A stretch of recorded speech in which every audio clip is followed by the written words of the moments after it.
The human mind is one of the most powerful tools in existence. It has built civilizations, crafted philosophies, solved impossible equations, and imagined entire universes.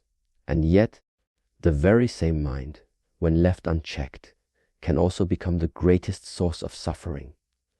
It is like a sword. In the hands of a master, it protects and defends, but in the hands of a child, it can cause harm without even realizing it. Many people suffer not because life is cruel, but because their own thoughts have turned against them. An uncontrolled mind generates illusion after illusion. It creates problems where none exist. It fixates on the past, imagines worst-case futures, compares constantly, judges endlessly, and builds fears out of shadows. Instead of observing reality, it interprets it through a fog of emotion and memory. If the mind is not trained to pause, to witness, and to understand, it becomes a prisoner of its own unchecked activity. In such a state, the mind does not serve you. It sabotages you. You are no longer driving, you are being driven.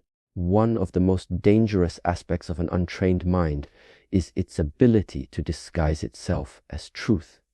It tells you, you are not good enough. It whispers, you will fail. It convinces you to act in anger, to speak from ego, to resist what must be accepted. And you believe it because you never stop to question it. You never ask, is this true? Is this useful? Is this coming from awareness or from fear? Without discipline, the mind becomes a manipulator, clever, fast, and full of noise. When the mind is your enemy, you feel it in every part of your life. Relationships become fragile because you're reacting, not listening. Opportunities are missed because you're distracted, not present. Sleep becomes restless because your thoughts won't slow down. Your energy drains not from action, but from internal battles. The worst part? It all feels normal because you've lived that way for so long. That is the number R. Yeah, you don't even realize you're fighting yourself. But the enemy is not the mind itself. It is the lack of control over it. A wild horse is not evil. It simply has not been guided. A flood is not cruel. It simply has no direction. The mind, too, is neutral. Its nature is movement, but its potential is stillness, clarity, and depth. The problem arises not from the mind's energy, but from the absence of awareness, intention, and discipline to steer it. That is the number R. The A, without this guidance, the very tool that was meant to serve you begins to rule you instead. It is natural for human beings to search for causes outside themselves. When something goes wrong, we look outward, blaming people, circumstances, or fate.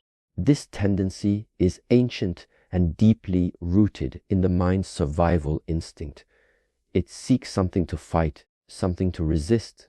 Yet over time, if one looks more deeply, it becomes clear that the real source of most suffering is not the world around us, but our own inner state. The true conflict is not with others, but with the way we perceive and react to the world. The same event can happen to two different people, and one walks away disturbed while the other remains calm. The event is the same, only the internal response is different. That response is born from thoughts, emotions, beliefs, and attachments that exist within. If we do not examine these inner movements, we live at the mercy of them. The world simply acts as a mirror, reflecting what already exists inside insecurity, anger, fear, or pride. These are not enemies that come from outside. They were already living quietly within us. When you see someone and feel envy, was it them who created it, or was that feeling already dormant in you? When someone insults you and it burns, was the insult the cause, or did it simply awaken an unresolved pain you have not addressed. Most conflict with the external world is only the surface layer. Beneath it is a deeper story rooted in the mind's attachment to identity, control, and emotion.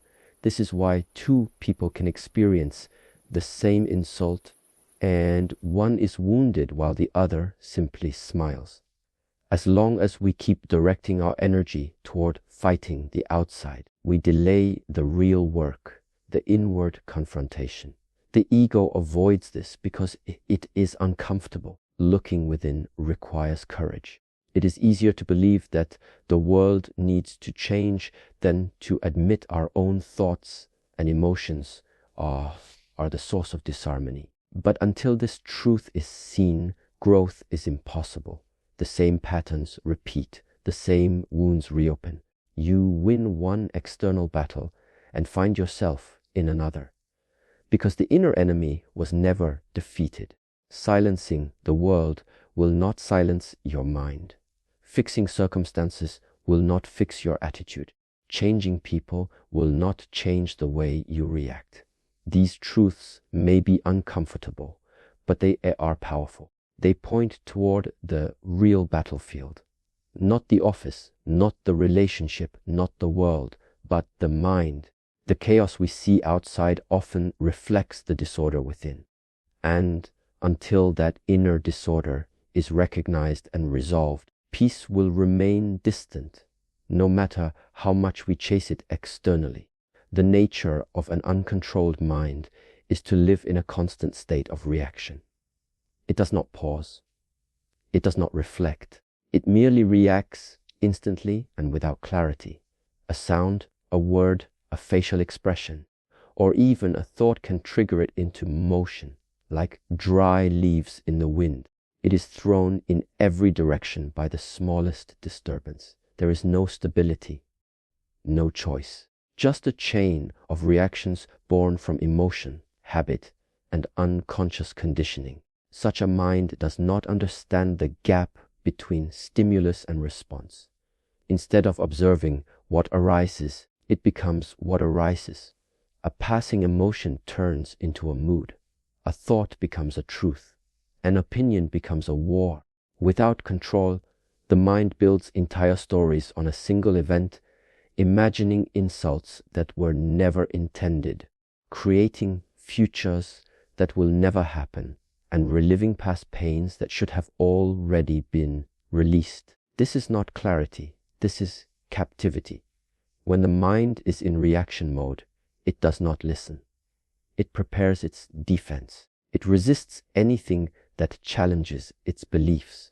In conversation, it speaks not to understand, but to prove. In silence, it plans the next move rather than resting in presence. Because it cannot be still, it fills every quiet space with noise. This makes peace impossible, not because peace does not exist, but because the mind is too agitated to see it. Like muddy water, everything becomes distorted. One of the most harmful consequences of this reactive nature is the way it damages relationships. A misunderstood word turns into a grudge. A minor disagreement becomes a source of bitterness. The uncontrolled mind takes things personally, even when they are not meant that way. It assumes, it judges, and it projects. And in doing so, it creates distance, pain, and conflict where none was necessary. Instead of responding with patience or compassion, it responds with pride or fear because it does not pause to choose otherwise. In a reactive state, the mind becomes a servant to emotion. Anger pulls it one way. Jealousy pulls it another. Anxiety pulls it into the future, and regret drags it into the past. There is no center, no grounding, just movement. And the tragedy is that most people live their entire lives this way, believing that this is normal. But reaction is not strength. It is the absence of strength. True strength lies in restraint, in observation, in the ability to see clearly before you move. And that ability begins only when the mind is no longer in control of you. but under your control. Discipline is often misunderstood. Many associate it with restriction, with pressure, with forcing oneself to do what is unpleasant. But in truth, discipline is a form of freedom. It is the conscious decision to train the mind rather than be ruled by it. It is not punishment, it is structure. Just as a river needs banks to flow with direction, the mind needs boundaries to function with purpose. Without discipline, there is no path, only wandering. With discipline, clarity begins to take root. Mastery does not appear suddenly. It is not granted by inspiration or talent. It is earned through repetition, through the willingness to return again and again to the same practice. This applies not only to physical skills, but to the inner world. Training the mind requires the same patience as training the body. You sit, you breathe, you observe, day after day. Sometimes there is progress, sometimes there is silence, but over time, discipline shapes the mind into something steady and sharp. Without discipline, the mind becomes lazy. It seeks ease, comfort, and distraction. It resists discomfort, avoids stillness, and hides from effort. That is the number R. This is why many people never break free from mental suffering. They are waiting for change without doing the work. But transformation requires effort, not frantic effort, but consistent, purposeful effort. To sit even when restless, to stay silent even when provoked, to return to the breath even when the thoughts are loud. This is discipline in action. When discipline becomes a habit, it stops feeling like effort. It becomes a rhythm, a way of living. You don't have to force yourself to act with awareness. It becomes natural. The mind begins to trust itself, and you begin to trust your mind. Through discipline, you learn that mastery is not about controlling every situation. It is about controlling your inner response to any situation. It is the ability to meet chaos with calm, to meet difficulty with grounded attention, and to act without being pushed by impulse. This inner mastery begins to reflect outward. Your words carry more weight because they come from stillness. Your actions become more intentional because they are not rushed.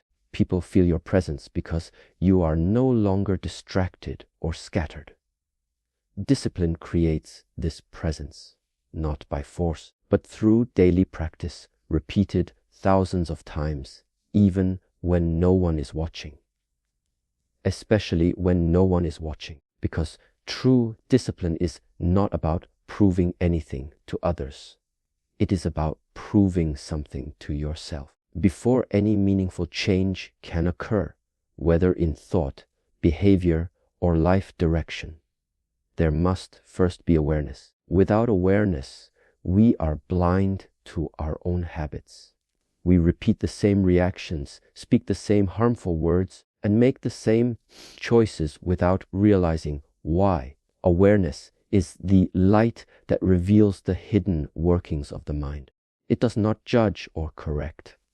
It simply sees, and in that seeing, the possibility of change is born. Many people attempt to control their behavior without first understanding the root cause. They suppress anger but do not see where it arises from. They try to be calm but ignore the inner tension building quietly within. Without awareness, all change becomes temporary, like cutting weeds at the surface while the roots remain untouched. True transformation begins when you notice. This is how I react when I'm afraid. This is the thought that triggers my doubt. This is the pattern repeating again. Awareness is not thinking. It is not analyzing or dissecting with the intellect. It is deeper. It is a quality of watching, of becoming still enough to observe without immediately reacting. It notices the shift in your breathing when you are anxious. It catches the tightness in your chest when someone says something painful. It sees the impulse to speak, to defend, to run before it takes over.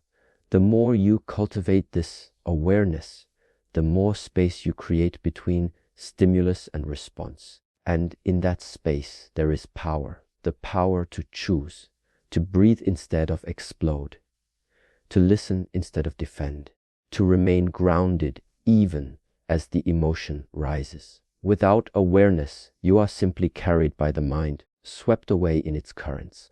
But with awareness, you become like a mountain, still rooted, observant. Thoughts still come, emotions still arise, but you are no longer entangled in them. You observe them as passing clouds, not permanent truths. This practice begins with small moments. Waking up and noticing your first thought. Walking and feeling each step. Eating and actually tasting your food. These are not trivial. They are the foundation. Because once you can be aware in simple moments, you begin to bring that same awareness into conflict, into fear, into stress. And this is where the real shift happens, not by force, but by the growing strength of your ability to notice, remain present, and act from stillness rather than reactivity. When the mind is left wild, it can feel like a constant opponent, pulling you into worry, judgment, comparison, and fear. It reacts, it resists, it clings to old memories and creates imaginary futures.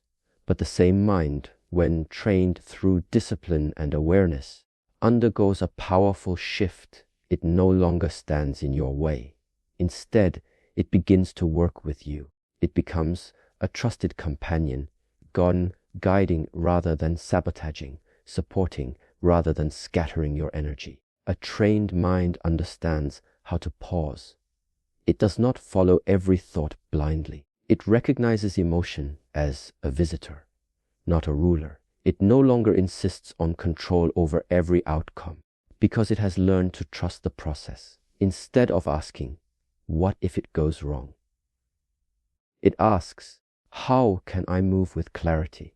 This is not a matter of being passive or indifferent. It is a form of intelligent surrender.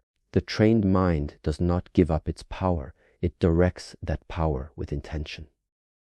Over time, the relationship with your own mind becomes one of quiet cooperation. You begin to notice how thought can be used skillfully, like a sharp tool in the hands of a craftsman. You plan when needed, but you do not overthink. You reflect on the past when helpful, but you do not dwell. You prepare for the future, but you do not fear it. The trained mind does not waste energy. It knows when to engage and when to let go. This ability creates both mental peace and inner strength. What once caused suffering now becomes a source of insight. For example, an old trigger may still arise, but instead of reacting blindly, you use it as a signal.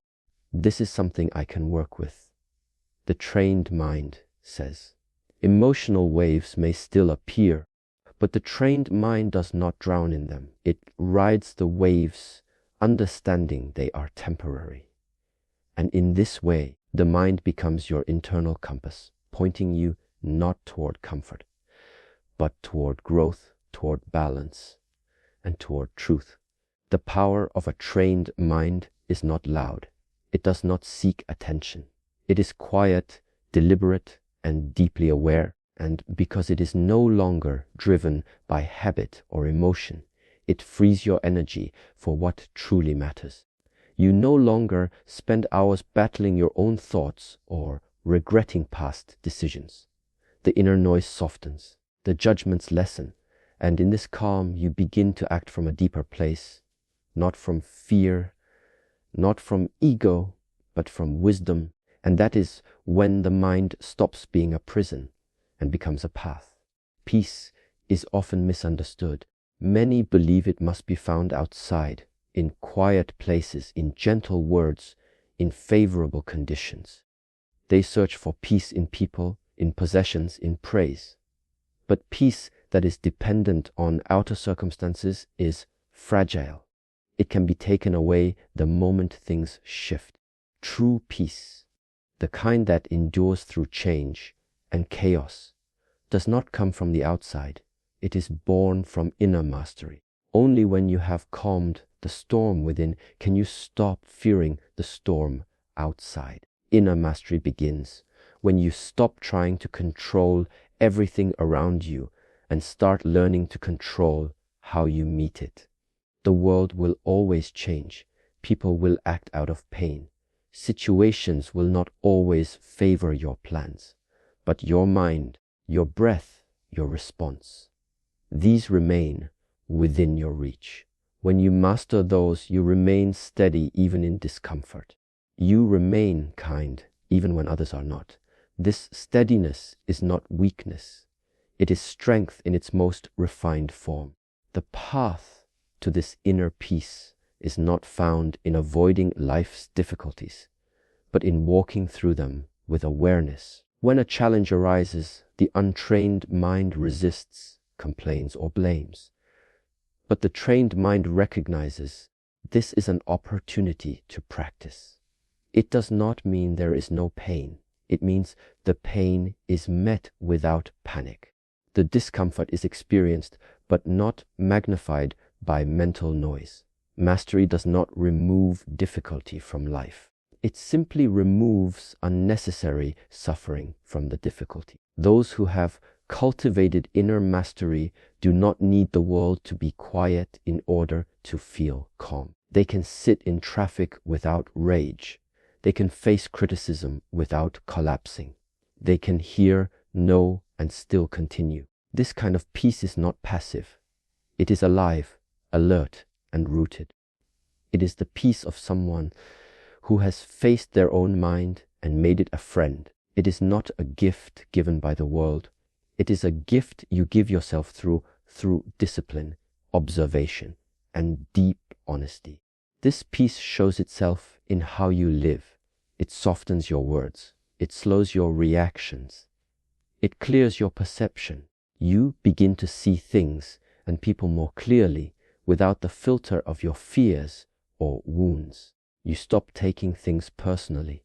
You stop needing everything to go your way. And ironically, it is when you stop chasing peace that you begin to feel it, because you have realized that it was never out there to begin with. It was always a matter of who you are in the middle of everything. There is no shortcut to mastery. There is no single insight that will suddenly quiet the mind forever. No single breath that will erase years of habit. The path to inner freedom is not a leap. It is a practice. Day after day, moment by moment. The mind must be returned to stillness again and again, just as the body must be trained through repeated movement. You cannot read your way to calm. You must live it. You must practice it. Not once, but until it becomes part of who you are. In the beginning, practice may feel like effort. You sit in silence and your mind rebels. You try to pause before reacting, and still the old patterns pull you. This is normal. Practice is not about being perfect. It is about returning. Every time you notice you've wandered and you return, this is the practice. Every time you face discomfort instead of escaping it, this is the practice. And slowly the repetition begins to shape you. The mind learns not through words, but through what you do repeatedly. The world often glorifies instant results. We are trained to expect speed, fast solutions, fast progress, fast peace. But the mind does not unfold that way. Like a tree, it grows slowly, silently, from the inside out. If you measure your progress too soon, you may give up. But if you remain steady in your effort without needing constant results, something profound begins to shift. Practice is not a task to be completed. It is a way of walking a way of being with yourself in every situation. Over time, practice becomes less of a discipline and more of a rhythm. It is not something separate from your life. It becomes your life. You breathe with awareness not just during meditation, but while speaking, walking, even in conflict. You begin to observe the mind not just when it is still, but also when it is tempted, stressed, or afraid. And this is where growth deepens, not in isolation, but in the middle of daily life. This is where practice becomes real. Even when you feel like nothing is changing, practice is doing its work beneath the surface, like sharpening a blade. Each repetition, each return to awareness refines the edge. Some days will feel effortless. Others will feel heavy. But both are part of the journey. There is no wasted effort, because every moment of conscious practice weakens the grip of unconscious patterns. The mind learns, slowly but surely, that it no longer needs to run. It can remain. And in that stillness, something new begins to emerge, a deeper presence, a quieter strength, a mind that no longer needs control because it has been trained through presence.